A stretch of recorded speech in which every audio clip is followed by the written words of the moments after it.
So good evening, everyone, and we're very pleased to host this first installment of this new lecture series on Northern African Ottoman relations in history, 17th to 20th centuries. This is a partnership between the Society for Libyan Studies, which I represent tonight, and the British Institute at Ankara, represented by my colleague Daniel Joseph MacArthur Seal. The aim of these lectures is to further strengthen existing collaborations among the British International Research Institutes, the BIRIs, under the sponsorship of the British Academy. While focusing on different geographical areas, these institutes share the same values and interests in disseminating research. The Society for Libyan Studies supports work on Libya and the Northern African region from prehistory to modern times, but also explores wider interconnections across the Mediterranean and beyond, hence the idea of starting this new venture together with the British Institute at Ankara. The lectures in this series will explore a range of historical, socio-political, and cultural themes within the context of the Ottoman world. Attention will be paid to the encounters and interrelationships that were developed throughout these central centuries of Ottoman rule over a large part of the Mediterranean. The historical and geographical framework under consideration is a broad one, encompassing the territories of present-day Turkey, Libya, and Northern Africa. I will now leave the digital floor to Daniel, who will introduce tonight's speaker and lecture. Yeah, thank you, Nicolo. I'm also excited about this new collaboration between our institutes. I'm sure it will be one of many in the near future. And I'm also, I suppose that some people will have come here from the SLS, so I'll very briefly, our institute is rather self-explanatory. We're a British-funded research institution based in Ankara. Our remit is not just Turkey, but also neighboring countries in the Black Sea region, although our focus has largely been on Anatolia historically. This is one of quite a busy schedule of online lectures, which I'd encourage everyone to follow through our social media or email lists if they are interested. Tonight's speaker is Odile Moreau. I'm very glad to finally be introducing her, as we've actually corresponded for some years trying to arrange various lectures that never happened due to COVID, real life events, but thankfully now with Zoom and the success of these online lectures, we're able to do so. Odile is the Associate Professor at Paul Valéry University, Montpellier Troisième. And she's written widely on the Ottoman Empire. Notably, she published The Ottoman Empire in the Age of Reforms, 1826 to 1914. And more recently, in 2020, published The Ottoman Empire in the 19th century. This evening, she'll be speaking particularly on the provinces that constituted Libya during this age of reforms, the period of Ottoman history instituted by the declaration of the Tanzimat in the 1830s. So I'll pass now to Odile, but before I do so, I should tell the audience members of a few kind of house rules. Firstly, as this is a webinar format, your cameras and audio are turned off. It's just not manageable when we have so many people joining us from so many places to allow individuals to speak and show themselves on camera, just because of the varying qualities of people's internet connections, etc. But you're welcome to, as many people have done, introduce yourself or send messages through the chat. When it comes to the questions, however, I'd encourage people to use the Q&A box, which is also at the bottom of your screen. That just makes it much easier for us to keep track of the questions and make sure that they get answered, whereas they will often get lost if you send your questions through the chat feature. Otherwise, I should tell everyone that this event is being recorded on YouTube and will be available to watch subsequently in case you do have to step out at any moment, or if you wanted to tell a friend, etc. This will be available to watch subsequently. I think that's everything. So I'll now pass to Odile and disappear from your screens until the end of the lecture. Thanks very much.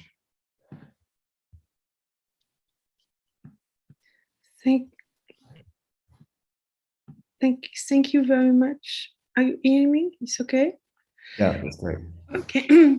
Thank you very much, Daniel and Nicolo, for organizing this conference, and thank you for inviting me. And also, I thank very much both institutions, the British Institute in Ankara and the Libyan Society, Studies Society.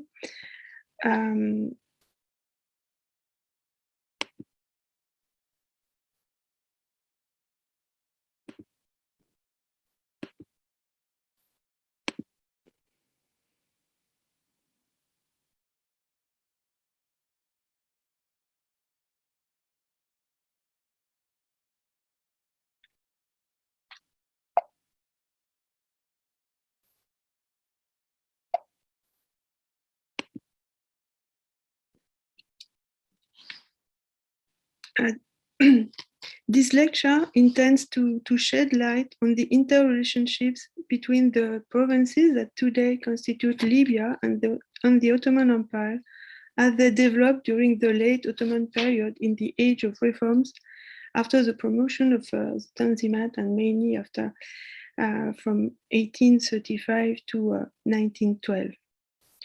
Particular attention will be paid to the reframing and the evolution of the Ottoman-Libyan relationship and interactions at the time of the Eastern question, the Question d'Orient, to highlight cross-border connection in the Ottoman Mediterranean world.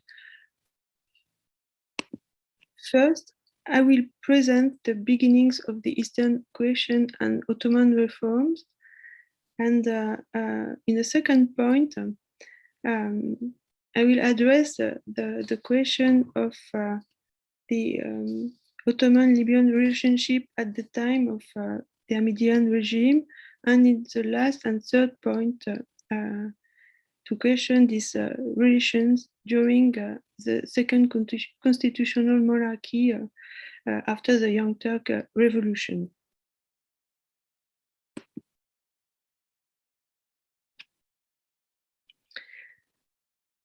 The Küçük-Kaynarca Treaty in 1774 marked the beginning of the Eastern question after a disastrous war between the Ottoman Empire and Russia. For the first time, the Ottoman Empire lost territories inhabited by Muslims, the Tatars. The Eastern question lasted during all the 19th century long and ended in 1923 when the Ottoman Empire disappeared and the Republic of Turkey was founded. At the end of the 18th century, a new generation of sultans, members of the close circle of the elite, were convinced of the need for modernization in order to fight for the Ottoman Empire's survival and territorial integrity.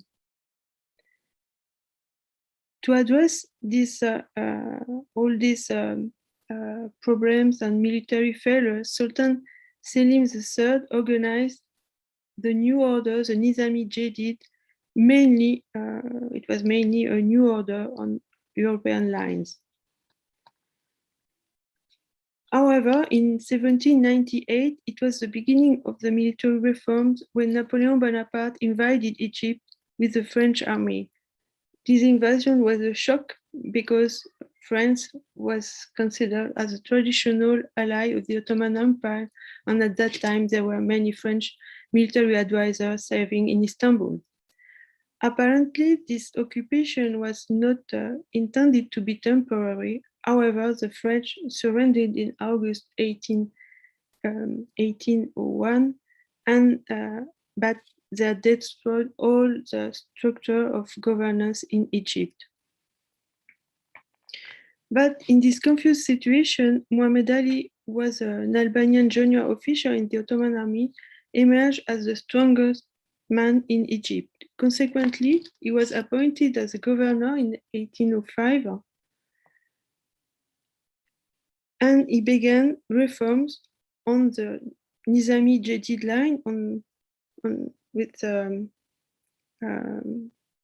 taking the reform of Selim III as an example to transform Egypt in a modern province, and also a model for the other provinces. In 1811, he abolished the Mamluks and he killed them and promoted a conscription army in 1815.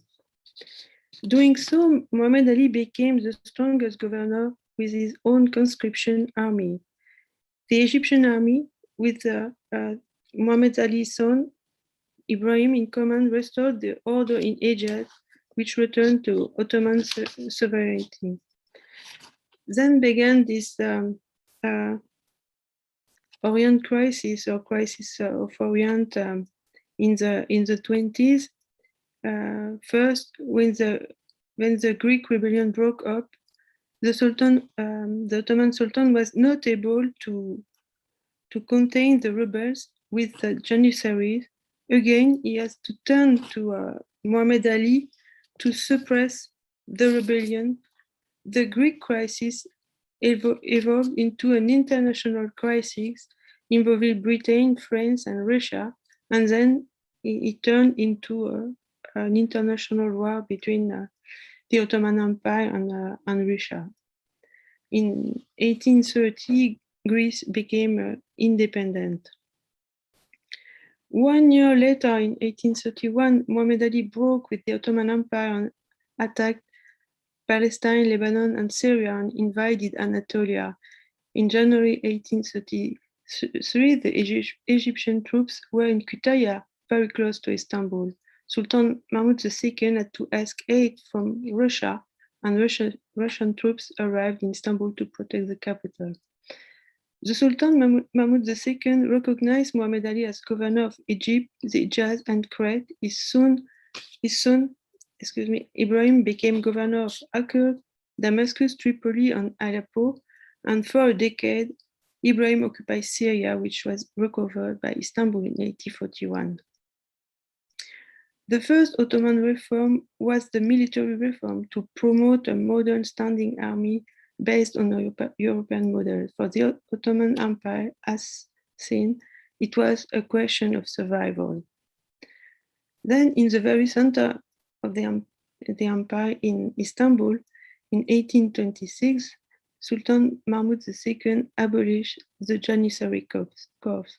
After the abolition of the Janissaries, the entire army was based on a conscription system. And from 1827, the new Nizami army, called the Asakiri Mansouri Muhammadiyeh, the victorious soldier of the Prophet Muhammad. And few years later, in 1833-34, reserve regiment, Redif, were created on the Prussian line. The Redif field army commander became very important at that time to control the provinces. However, the recruitment and the establishment of new regiments was not easy at all, and especially in the Ottoman provinces. Many exemptions existed, among them territorial exemption, for example, in European provinces in Bosnia, Serbia, Macedonia, in Eastern Anatolia, in Syria, Iraq, and the Arabian Peninsula, and of course, exemption also in the North African provinces in Algeria, Tunisia, Libya, and Egypt. In addition, from 1827 until the Young Turk Revolution in 1908, only the Muslim population was conscripted. Then, after this military reform, the Sultan Mahmud II was able to lead reforms to promote political and administrative centralization.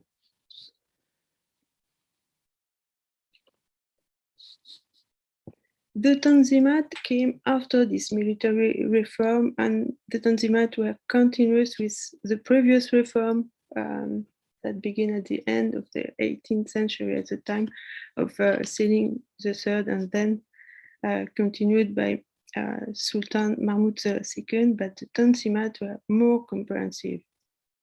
They tried to ensure dynastic survival through a program of reorganization, reform, reordonance, reform of state and society, reforms at all levels of Ottoman governance with new structure created.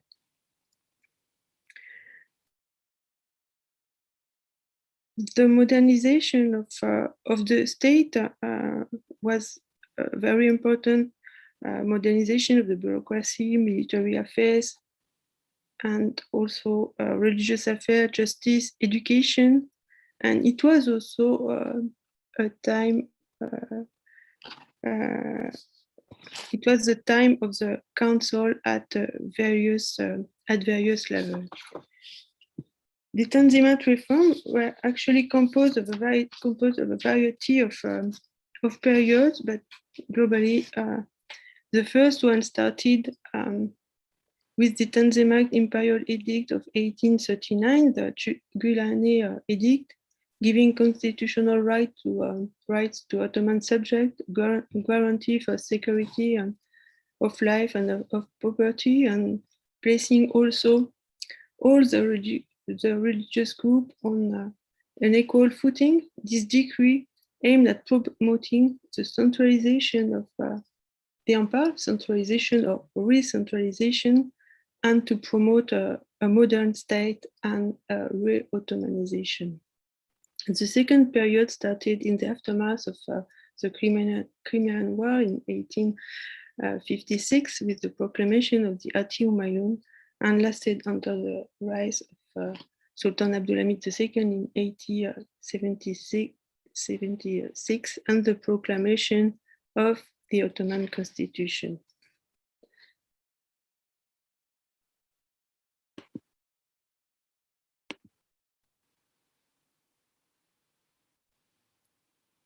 From that point of view, Libya is an emblematic example of the Ottoman centralization project for the Ottoman province at that time. It's a global program of recentralization, and it takes various forms depending on the context. Globally, at that time, we can see a period of instability in the Ottoman provinces, and in the early 30s in the Libyan provinces, it was a confused situation with two blockades in 1830, a French blockade and an English one 2 years later to collect debts. Also, Yusuf Pasha had to resign, to abdicate in favor of his son. At that time, we can also see the two Egyptian crises in the 30s, and in 1830 it was also the time of the French occupation of Algiers. Then Libya was in a very complicated situation between Egypt and Tunisia and Algeria. The Ottoman Sultan wanted to prevent the expansionism of Mohammed Ali Pasha of Egypt, and he was very anxious that he would attack the Libyan provinces. In addition, the French occupation in Algeria marked also the beginning of the French competition with the Ottoman and later with the Italian to occupy the eastern part of the Sahara. This competition will grow and develop much more in the second half of the century. In 1835, consequently, Sultan Mahmud II sent a naval expedition to re-establish direct rule on the provinces of Tripolitania, Cyrenaica, and and Fezzan, and it was the end of the so-called autonomous rule of the Karamanlı dynasty. Then began the second period of the Ottoman rule in Tripolitania, Cyrenaica, and Fezzan. And in the early 40s, the Ottoman Empire re-established its direct rule over the main urban center, but on the Mediterranean coast of Tripolitania and Cyrenaica. However, it was limited much more to the coastal territories, and for example, the Sanjak of Fezzan was in a very different situation. It was only nominally part of the empire. Then it's a very original experiment of reform in an Arab province with direct administration and promotion of all these central reform of the Tanzimat. And the Tanzimat were applied from the top, from Istanbul to the provinces of Tripolitania and Cyrenaica. And to compare what happened to the neighbor, to Tunisia, it was not the case, not the same situation at all. Ahmed Bey organized himself local reforms to promote in the same vein of the Tanzimat, for example, conscription reform, also the administration, and he took Egypt as an example to promote his own reform, locally reform, in order to be able to defend Tunisia against France, against the French were in Algeria, and also to be able to defend the province of Tunisia against this recentralization, and they were afraid that the Ottoman Empire would also apply recentralization on Tunisia.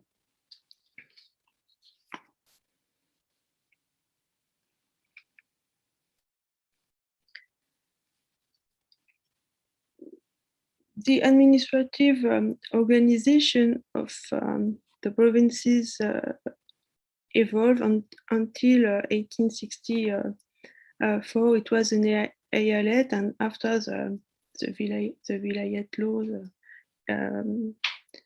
of 1864, Tripolitania became a vilayet. Cyrenaica was in a different situation and enjoyed a mutasarrif status like Jerusalem or Mount Lebanon. It was a provincial administration with a certain level of autonomy. This means that Cyrenaica was autonomous from Tripoli. And after 1864, Fezzan became a Kaymakamlik, but depending from Tripoli. Like in many Ottoman provinces, the administration was not also so easy. There were problems of coordination between the provinces and the very center of the empire. The modernization of the traditional institution was also implemented in Tripolitania and also in Cyrenaica.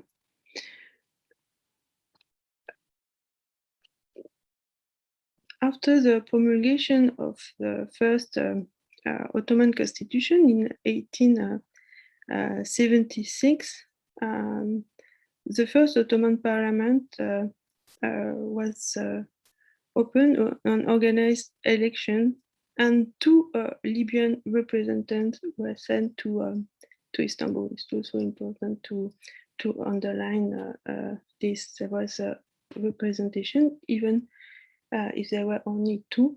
It was so like very symbolic.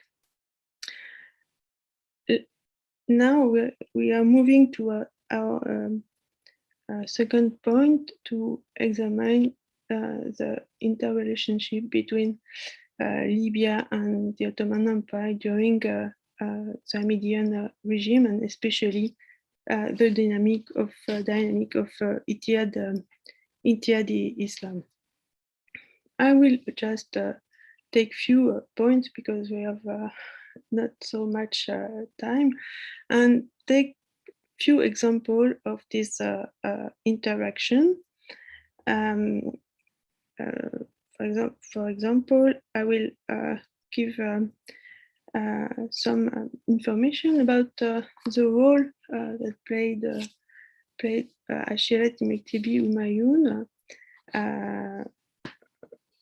for Libya, because it was not initially opened for this province, but also some students participated in. Donc, there were some interaction in the field of education, and then I will also have a look to translocal actors, and especially from the Tariqa, the Brotherhood, that were encouraged and play a very important role during that time.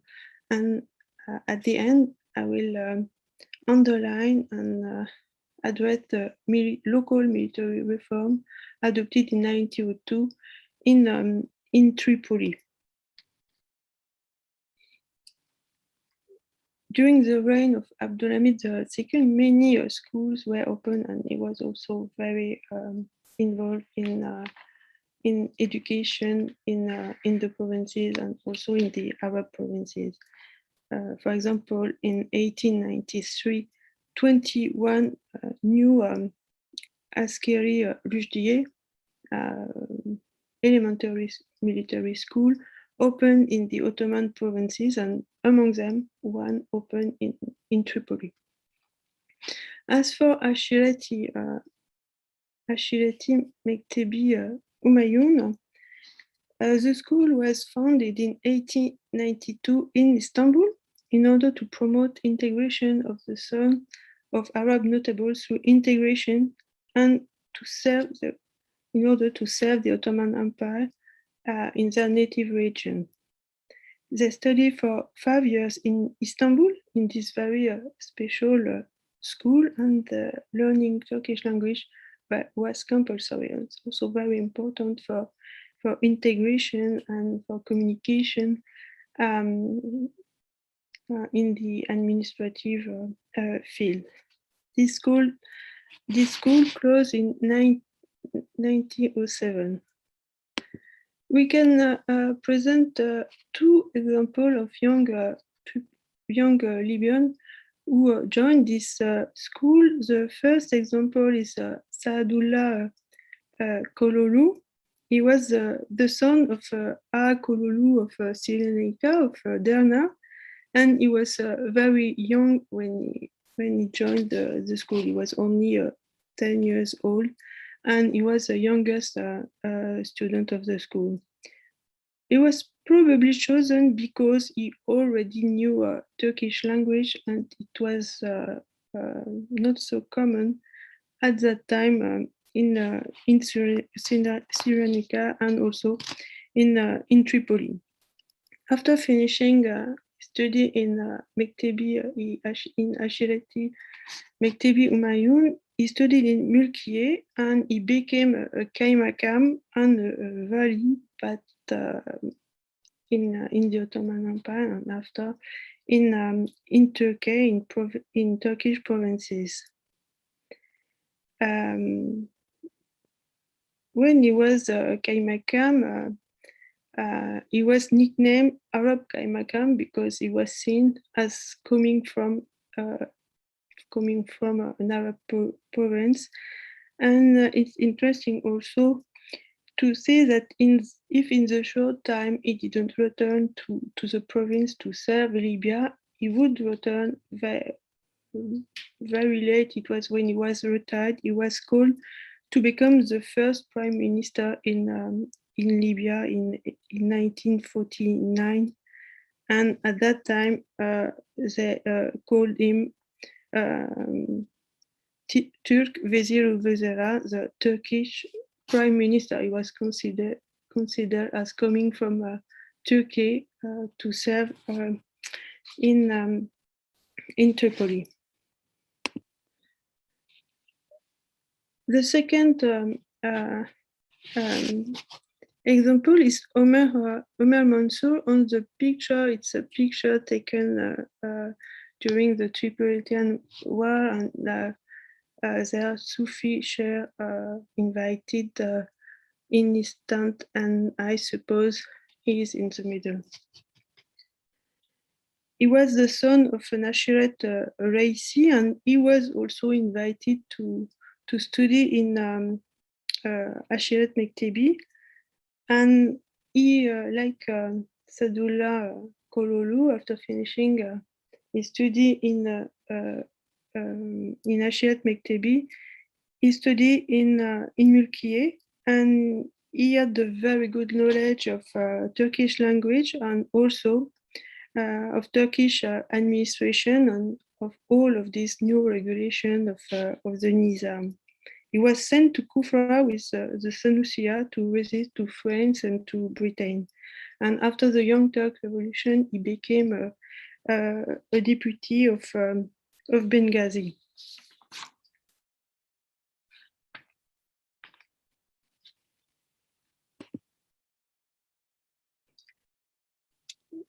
Now I want to address the question of the Libyan Brotherhood as transnational, local actors, and I would like to underline the importance of this Tariqa, of this Brotherhood, as translocal actors, not only in the local provinces, but also in Istanbul. And take two examples. The first one will deal with the presence of the Madaniya in Istanbul, and the second one, of course, will present the emergence of a new translocal actor, the Sanusiya.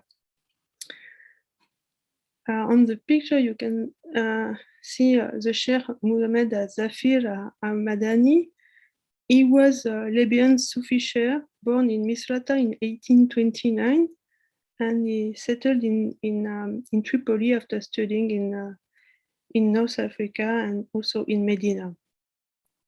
He became the successor of the Madani branch of the Shadiliya Brotherhood Tariqa. And in 1870, he was invited in Istanbul, and he was teaching in Istanbul. And Abdulhamid, before being Sultan, attended also his classes. He returned to Tripoli, but after the ascension to the throne of Sultan Abdulhamid in 1876, he was invited by him to Istanbul. In 1887, in Istanbul, a new mosque was built. It was the Ertuğrul Tekke Mosque, built in dedication to him, to Sheikh Zafir, and also to the Tariqa Shadiliya.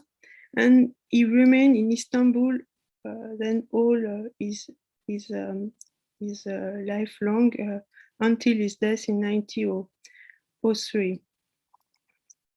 And he is also he was buried in the Turbe in Ertuğrul Tekke Mosque. He was very important because he was very close to Sultan Abdulhamid II, and he was like a spiritual guide, and as well as a confidant concerning religious and political affairs. Is considered as an intermediary between the palace, between Abdulhamid II and the local population in Tripolitania and in Cyrenaica. He was like in competition with Sanusia, and that perhaps also made also that's probably made critics and criticized the Sanusia, and there this competition even among several different branches of one tariqat, but among different tariqat and brotherhood. Now I would like to address the emergence of a new translocal actor of this time, the Sanusia order, the Sanusia Tariqa. In fact, it's a new brotherhood. The Sanusia was a Sufi brotherhood founded in the first half of the 19th century with Islamic Puritan belief. It was named after its founder, Mohammed Ben Ali as-Sanusi, who was born near Mostaganem in Algeria and was also from Moroccan Sharifian origin. After studying in Fez, he moved to Al-Azhar in Cairo, but he was condemned for his reformist idea and moved to Mecca, where he became a disciple of a Moroccan Sufi, Ahmad Ben Idris al-Fasi. After the death of the master, in 1837, he directed the Zawiya Idrisiya, and he founded a new brotherhood initially called Tariqa al-Muhammadiyya, and later it will be known as the Sanusiya. This brotherhood was aiming at reviving Islamic learning and piety, and also to unite the Muslim world. 1 year later, in 1838, he was unable to return to his native Algeria after the French occupation of 1830, and he settled in Barca, in Cyrenaica, a region, a remote region where mainly inhabited by Bedouins. It was the first Zawiya, the mother Zawiya, at Al-Baida, and it was opened in the early 40s in 1842. Then the Sanusiya will open new Zawiya on strategic places on the trade routes from Ottoman Libya in Cyrenaica across the Sahara to the south to Fezzan, to Abéché, where there is capital, and Central Africa. From the beginning, the members of the Sanusiya recognized the Ottoman authority, and in 1856, the Ottoman Sultan Abdulmejid officially recognized the Sanusiya order, which also was exempted from taxation, and it was renewed later.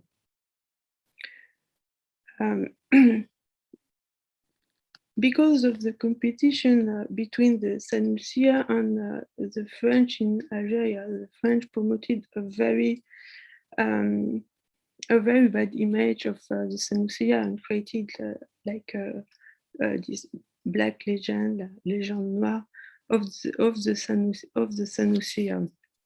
Under Mohammed al-Mahdi, the Sanusiya became a political force in North Africa and also in sub-Saharan Africa.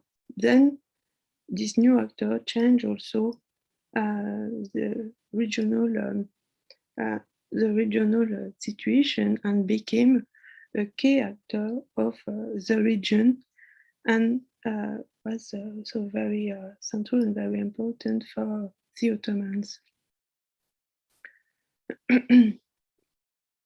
And between 1860 and the beginning of the 20th century, the Senussia order expanded in the south in direction of what was called the Central Sudan, places that are now in Chad and in Niger, and gave a trans-Saharan dimension to the Tariqa. The Senussia changed several times the capital's place, and it was in Jarboub, and then it moved to Kufra in 1895, after 1899 and until 1903. The Senussi capital was Gouro at the foot of the Tibesti, and after the death of Mohammed al-Mahdi in 1902, his successor was his nephew, Ahmad al-Sharif, who returned to Kufra. It's the map of Libya with the central, the very central place, and you can see these places in northern Niger and northern Chad now. You can see also this route from Barka in the east to the Wadai in the south. And at the beginning of the 20th century, Senussia was very prosperous and had more than 150 zawiyah, and was still very dynamic and open, founded 8 new zawiyah in the sub-Saharan region at the beginning of the 20th century. The Ottoman Empire reinforced the relation and the ties with the Senussia, and it was also very important because the Senussia was very present in all of these desertic places.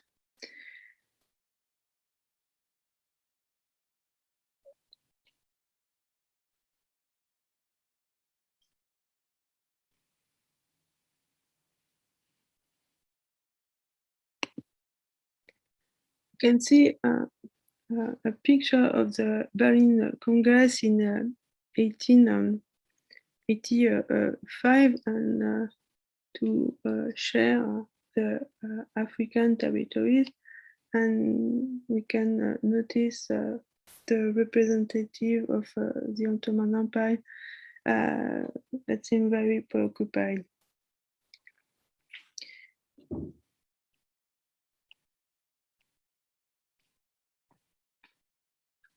And it's a picture of this Berlin Congress of 85, but there was also another Berlin Congress in 1878 after the Ottoman-Russian War.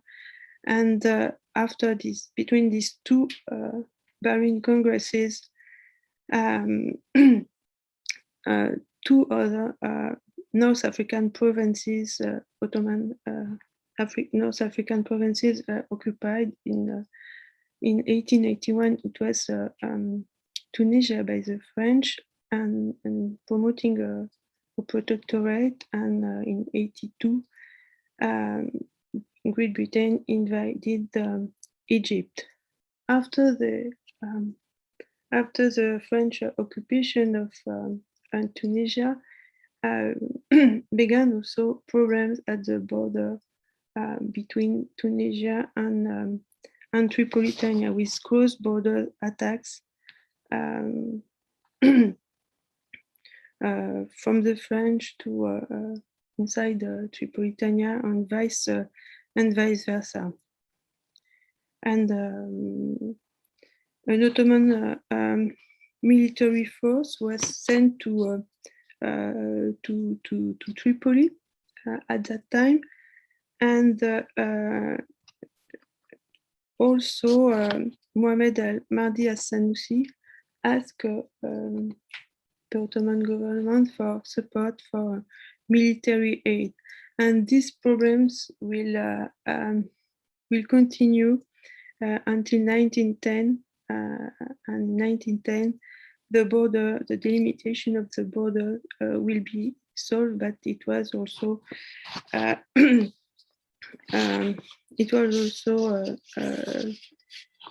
competition and conflicts on these lines.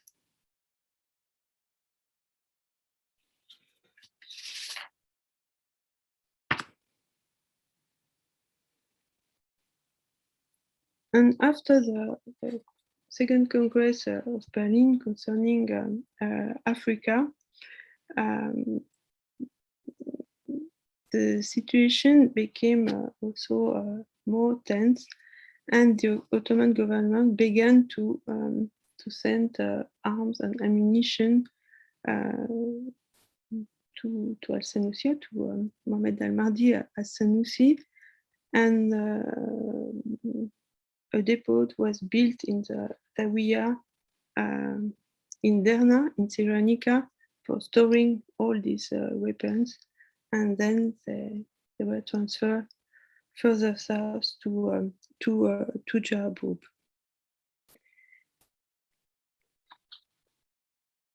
And slowly there is a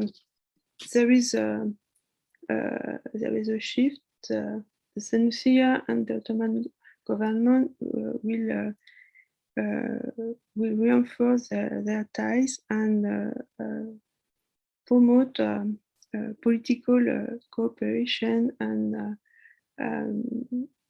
with in reason of all these conflicts, they will then practice military, like a military cooperation or alliance.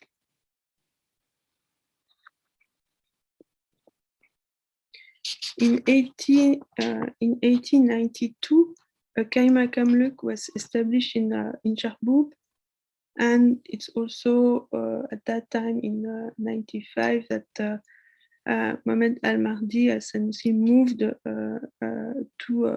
Kufa. Is a relationship between these two events. It's not clear. In the early yes, and also 2 times there were a mission of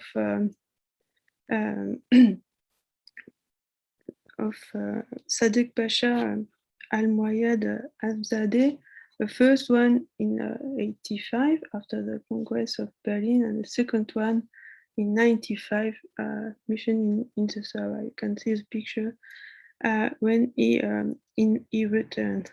In the 90s, in 94, also the Italian project became to be revealed, and the local military resistance began to be organized in cooperation between the Senussi and the Ottoman. And this military alliance will continue until the death of Mohammed al-Mahdi al-Sanusi in 1901.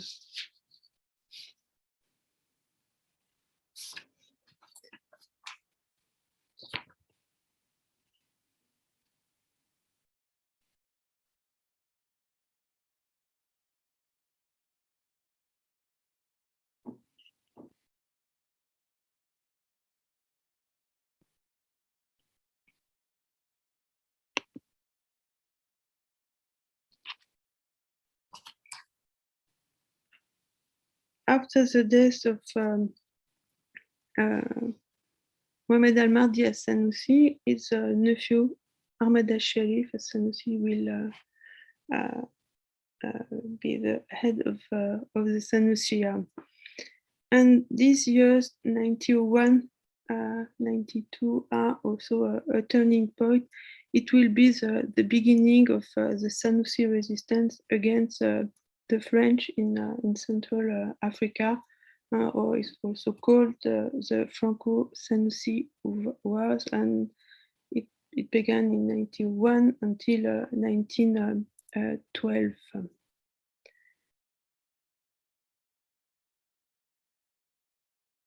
Then for Ahmed al-Sharif,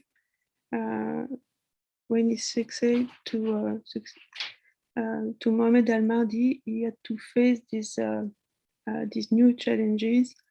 In 1902, there were French attacks against the Zawiya, the Senussi Zawiya of Bir Ali and its occupation, and also attacks in 1907, French attacks in Ain Galaka in the Borkou with a short occupation. It was on the foot of the Tibesti, and Ain Galaka was permanently occupied by the French in 1913.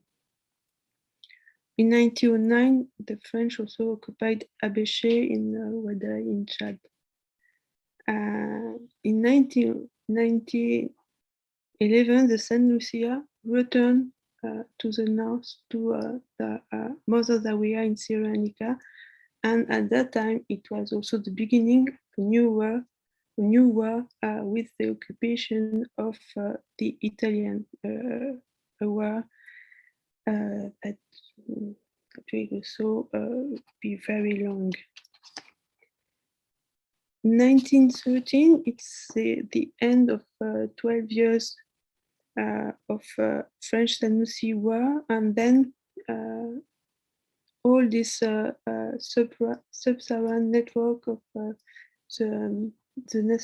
Senussia will disappear, and also the Senussia will no more control this Saharan route between Benghazi and Abéché.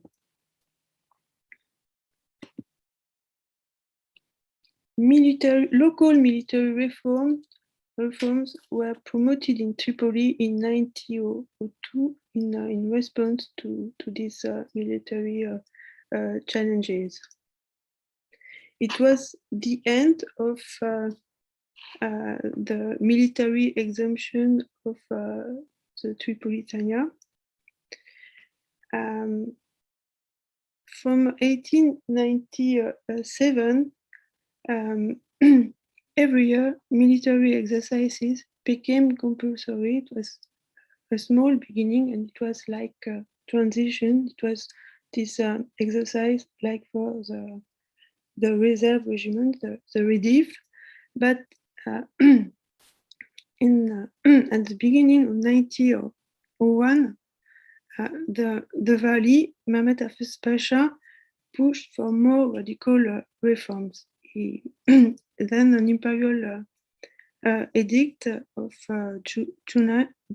July 1901 announced that a special commission will be sent to prepare the first census in Tripolitania. That means that there were no census before, and the census was organized to prepare the recruitment, the conscription, but also for taxation. At the same time, the Ottoman Minister of the War was invited to send two military high-ranking officers to organize with civil servants a commission to promote the recruitment operation for the new army, the new conscripts. And in February, a deputation of notables went to Istanbul to offer sumptuous gifts to the Sultan, and also the best wishes from the local Arab population, and to ensure that they agree to this new reform. That also sent a German military official, Rüdgisch Pasha, who was serving in the Ottoman Empire, to direct the mounted militia in Tripoli. But in fact, his real mission was to test the resistance of this kind of militia to regular troops, and to see if it would be operative in case of a war with Italy. In the fall of 1901, in the public space of the province of Tripoli, there were posters announcing the end of the exemption of military service. And from March of next year, the young Tripolitanians should be conscripted for 3 years, but they will only serve in the province of Tripoli. It's also very rare in the Ottoman Empire. For example, conscription provoked a lot of trouble and uprising, and the longer one and the more violent were in Bosnia, and the Bosnians, they resisted for more than 40 years, and at the end they agreed to serve, but only in their own province. And it's interesting that it's this kind of thing. It's planned to promote a local defense of Tripoli. The Askeri Rujdiye that was founded in 1893 was transformed into a Nidadiye elementary school to military school to prepare to the Ottoman military school. The aims of these new reforms were to create a new local military force around 12,000 men, and that's also very, very important. But it's not easy to recruit, organize, and to instruct them in a very short time. You can see the military barracks in Tripoli in 1902, and the Ottoman soldier in 1902. And here is a map of the Tripoli port.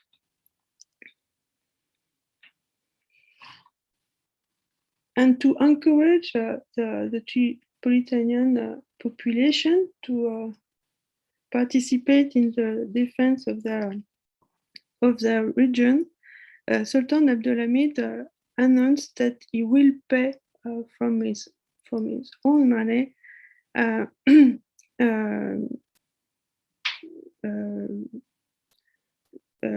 He will pay to construct the port of Tripoli, and it's the map of the port in 1901.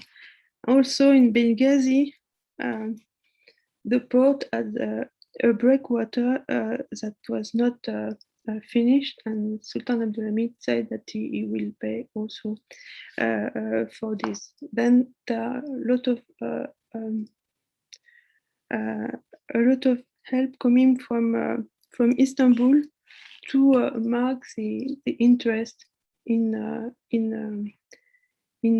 both in Tripoli and also in Cyrenaica, and to help them.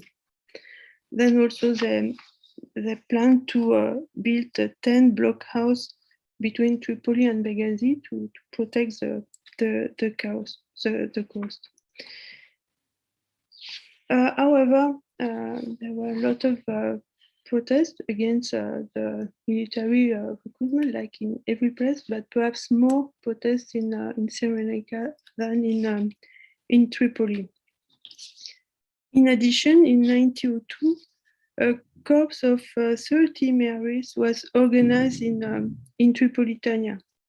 Before, the gendarmes the gendarmerie was the duty of the Kololu. The Kololu were enjoyed various privileges, like an old class, an old traditional class, and they were exempted from taxation. But also this reform promoted an end to this exemption and tried to promote regular gendarme unit.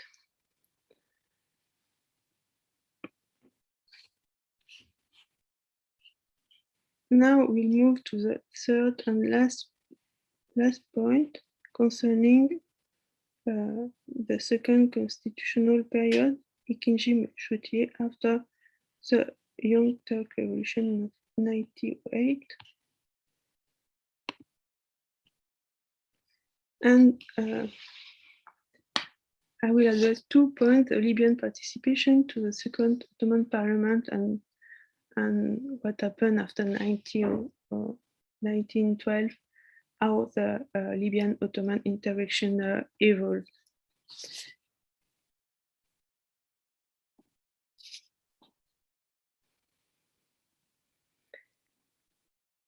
The Young Turk Revolution of 1908 and in 1909, the deposition of Sultan Abdulhamid after the tentative of counter-revolution in 1909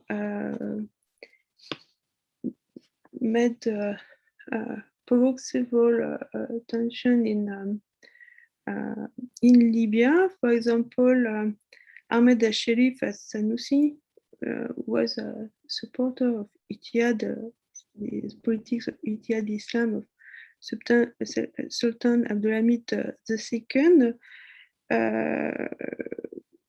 had at the beginning difficult relations with the Unionists. Also, the compulsory military service promoted in 1909 provoked also trouble in Tripolitania, and especially in Cyrenaica, in Benghazi. Only 2 deputies participated in the first very short parliament in 1877. During the second Ottoman parliament, 8 deputies from Libya will serve from November 1908 until June 1911. From Trablusgarb, where Farhad Bey, Sadegh Bey, and Mahmoud Neji Bey.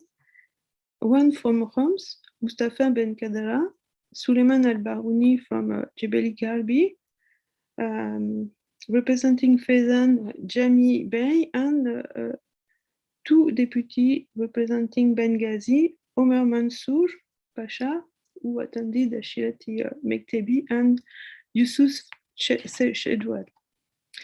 The CUP tried to annul the election of the 2 deputies of Benghazi, of Omer Mansour and Yusuf Shetwan.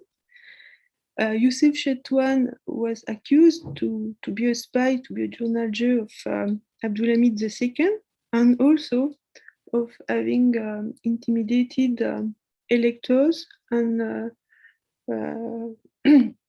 of having a bad comportment during the election.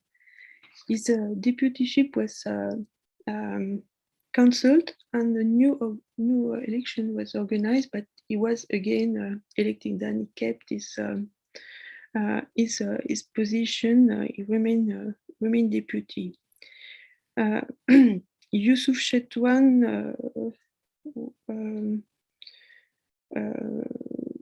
the situation was more complicated, but for Omer Mansour, that didn't invalidate his election.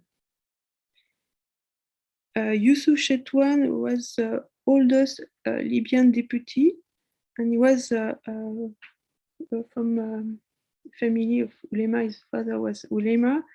He was born in Istanbul, and he has studied in Istanbul first in elementary or military school, Askeri Vujdiye, and after he studied law, he was a lawyer and had worked for very long for the Minister of Justice in various Ottoman provinces, and he was someone very experienced. Also, one question was that was asked: who can be a deputy? Have you been born in this province or not? Then the ties of Chetwan with the province allowed him to be a candidate and to be elected. And afterwards, during the First World War, Yusuf Chetwan will participate in Umul Sharqiye, or also the Tashkilat Mahsusa, the special Ottoman special services. Suleiman al-Barouni was a Berber Ibadi scholar. He was elected to represent the Jabal Gharbi. And during the First World War in 1916, he was appointed as wali, as governor of Tripolitania, Tunisia, and Algeria by the Ottoman Sultan. Even if at that time, these territories were no more in the Ottoman Empire under the Ottoman control, but the Ottoman Empire was very active to fight against Italy, but also to promote uprising in North Africa and against the enemy of the central power. As for Jami Bey, representing Fezzan, he was a Turkish officer from Istanbul, and he was in Tripoli and Fezzan for 8 or 10 years. And also the question was asked, is Jami Bey allowed to represent Fezzan because he's a Turk and was born in Istanbul, but he was living there for a very long time, and also he has a rich experience of the local situation. In Benghazi, the Unionist reforms were not really welcomed. For example, the new Unionist regime was disliked for the idea of judicial and political equality between Muslim and non-Muslim. And in Tripoli, the promotion of the Turkish language as the official language of the provincial administration was also a shock and not accepted. After 1911 and the occupation of Libya, you can see Yusuf Chetwan and Suleiman al-Barouni. And here is a war propaganda poster during the Tripolitanian War. After 1911, Ahmad al-Sharif al-Sanusi will call for jihad to organize the military resistance and against the Italian occupation. And this jihad was used as a defensive response to colonial penetration. Now we are moving to our last point. After 1912 and after the Ouchy Peace Treaty of October 1912, what will happen to the Ottoman Libyan relationship and connection? After the Ouchy Peace Treaty, Ahmad al-Sharif al-Sanusi was recognized as the legal representative of the Ottoman Sultan with the title of Naib Sultan Trablusgarb Benghazi. And after the departure of the Ottomans, the Sanusiya was recognized also as an administrative authority with the term of Sanusi Hükümeti, and became the representative and the legatee of the Ottoman Empire in Africa. In addition, the Ottoman military aid to the rebellion and to the insurgents continued. And I think that in a future conference, you will address this resistance movement and the cooperation between the Ottoman and the local population. The aid continued, and also the new emerging Ottoman special organization, the intelligence service of Teşkilat Mahsusa, had Ottoman military officers on the field serving this alliance between Ottomans, Sanusi, and also other local forces. After the peace treaty, after the Ushi Treaty, the struggle for independence will continue in Libya against Italy. In fact, Teşkilat Mahsusa, the Ottoman intelligence service, were promoting far-reaching rebellion in North Africa, especially during the First World War, and they also promoted this Libyan resistance as an example, and it was very famous in the propaganda used by Teşkilat Mahsusa. Ahmed al-Sharif al-Senussi became a very prestigious leading figure of the resistance, the anti-colonial resistance against the Italian, in cooperation with the Ottoman, and also he had also fought against the French and Great Britain in the Sahara and Central Africa. At the end of the war, in July 1918,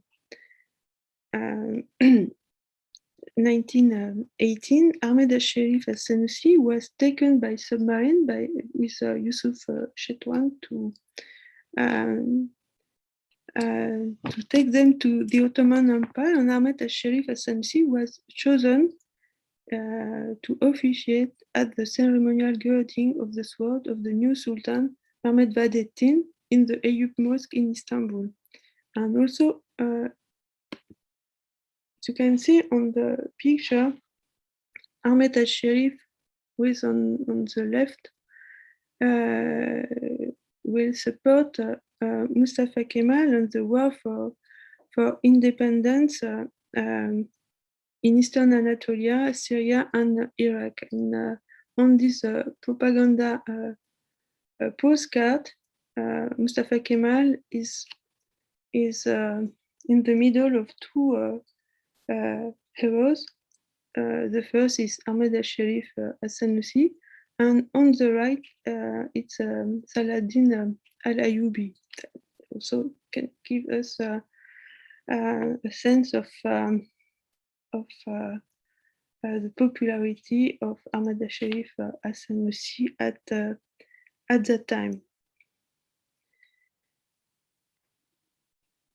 At that time, the Ottoman called all these various wars 10-year wars began in Libya in 1911, was followed by the two Balkan wars in 1912 and 13, then the First World War, the War of Independence, till 1922.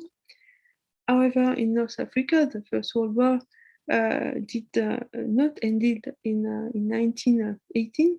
In northern Morocco, the Rif War began in 1921 for 5 years, and in Libya, Omar al-Mukhtar, again a Sanusi Sheikh, directed the anti-Italian resistance in the Jebel al-Ahda until his arrestation and death penalty in 1931. Just to conclude, it seems that the First World War ended in reality in the place where it had begun, in Libya, 20 years later, and in North Africa, and especially in Libya, it was a 20 years war.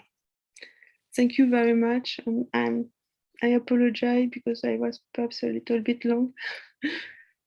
No problem. Thanks so much, Odile. There are already some questions that people asked during the lecture. We'll get to those first. If anyone has additional questions, they're welcome, as I mentioned beforehand, to use the question and answer feature. And we'll try and cover all of those, providing the speaker and everyone else has time. So the first question, Odile, is from John Mason, who asks, and I quote here, "Does your research cover Turkish governance in the interior communities of Libya during the period? If so, how extensively?" And he's asking this question as someone who lived and researched in the Orgila Oasis in Barca. Mm-hmm. So I guess the question is, how did Turkish governance change between the coastal cities and the interior? Mm-hmm.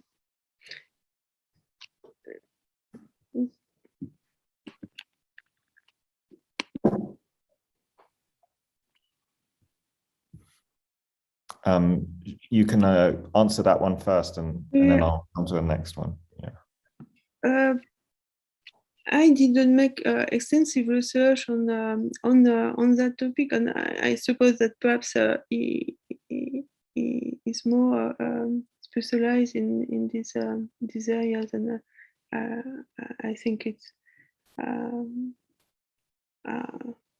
difficult to give a short answer now.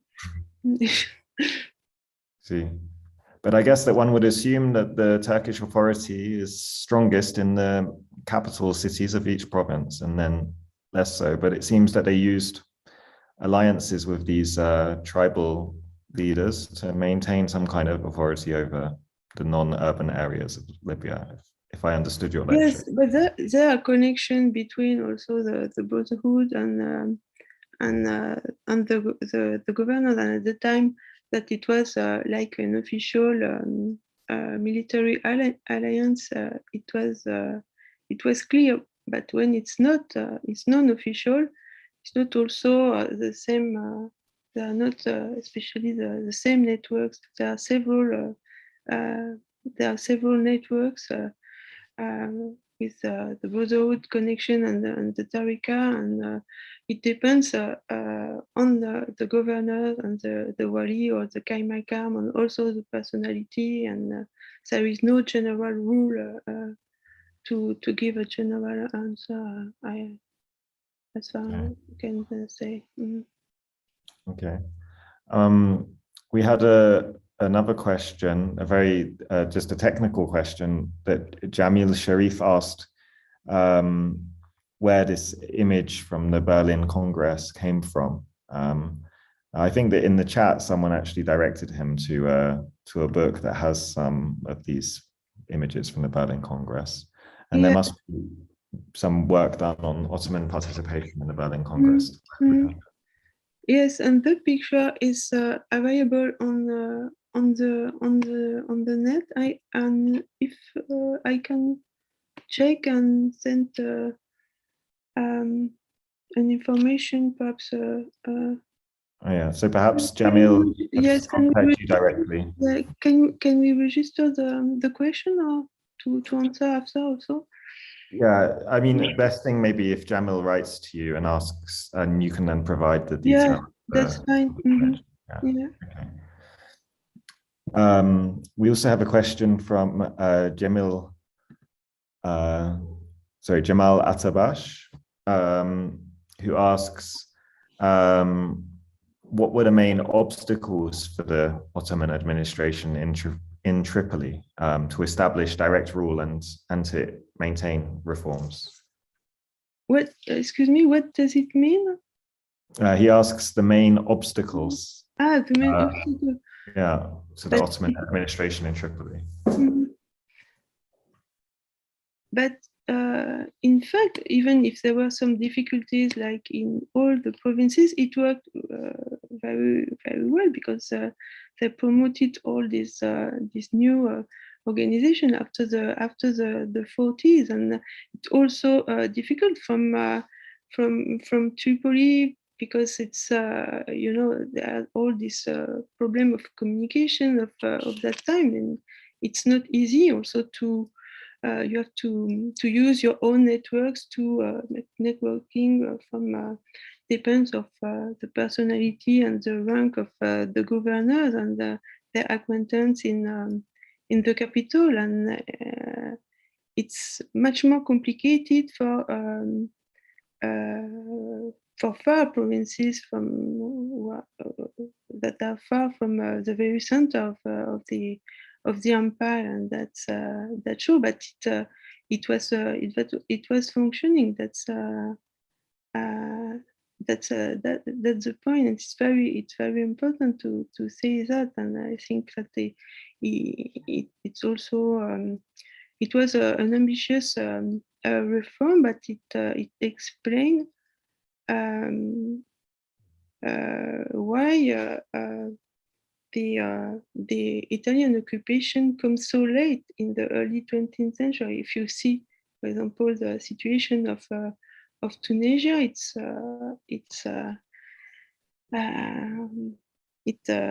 even if they implemented their own reforms and their own army, they were not able to defend themselves. And the new structuration in Tripolitania and in Cyrenaica made a true connection with the local population. Okay.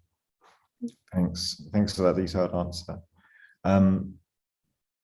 Harvey Goldberg asks, who were the local leaders who worked out the compromises regarding conscription? Or what types of people were involved as intermediaries with regard to conscription?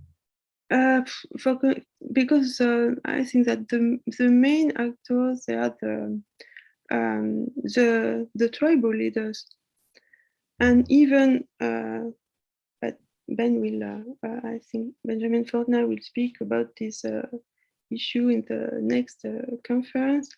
And what also was very important was to give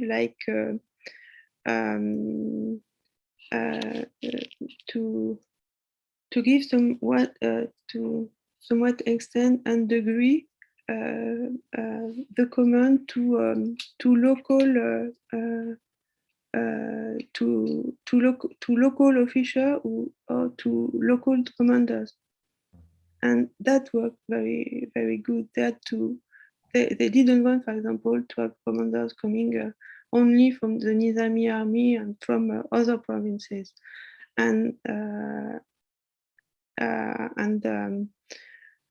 the intermediaries are these local Achille Tracy, local chief of the tribe, and it's important to convince some of them and to have some of them involved in the process. Okay, thanks.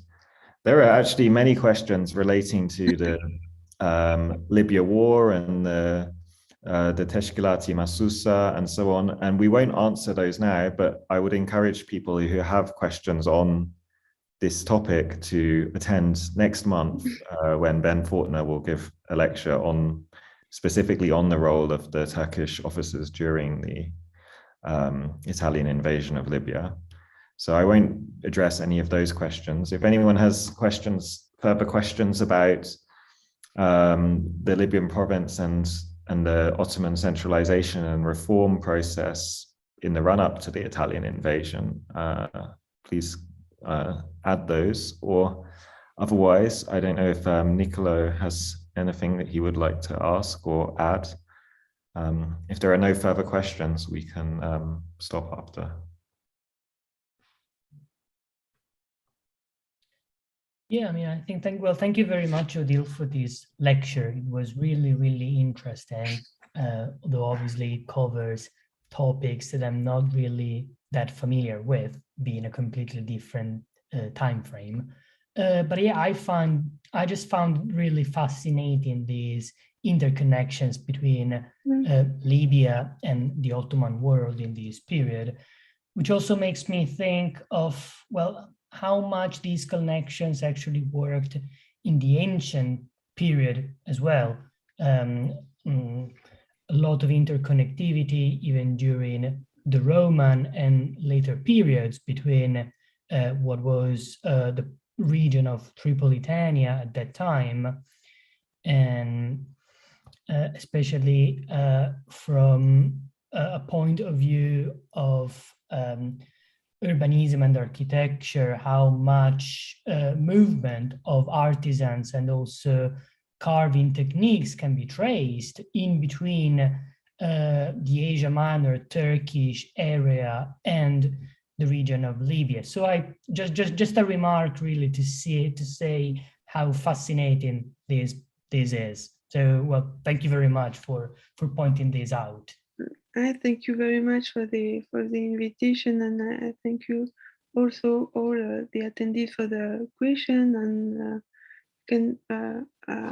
I hope then to be able to get in touch with some participants to respond if I can to other questions also.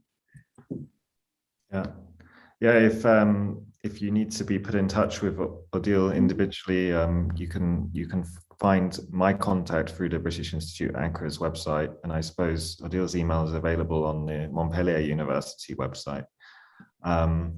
Thanks everyone who attended, and just a further reminder, on the 26th of October we will have the next lecture in this series. It's not yet on the Institute's website, but it will be going up soon. So yeah, please keep an eye out for that. And thanks again to Odile for giving such a comprehensive overview. And yeah, nice to get started on this project. Cheers. Thank you. Thank you very much. Thank you very much. Bye-bye.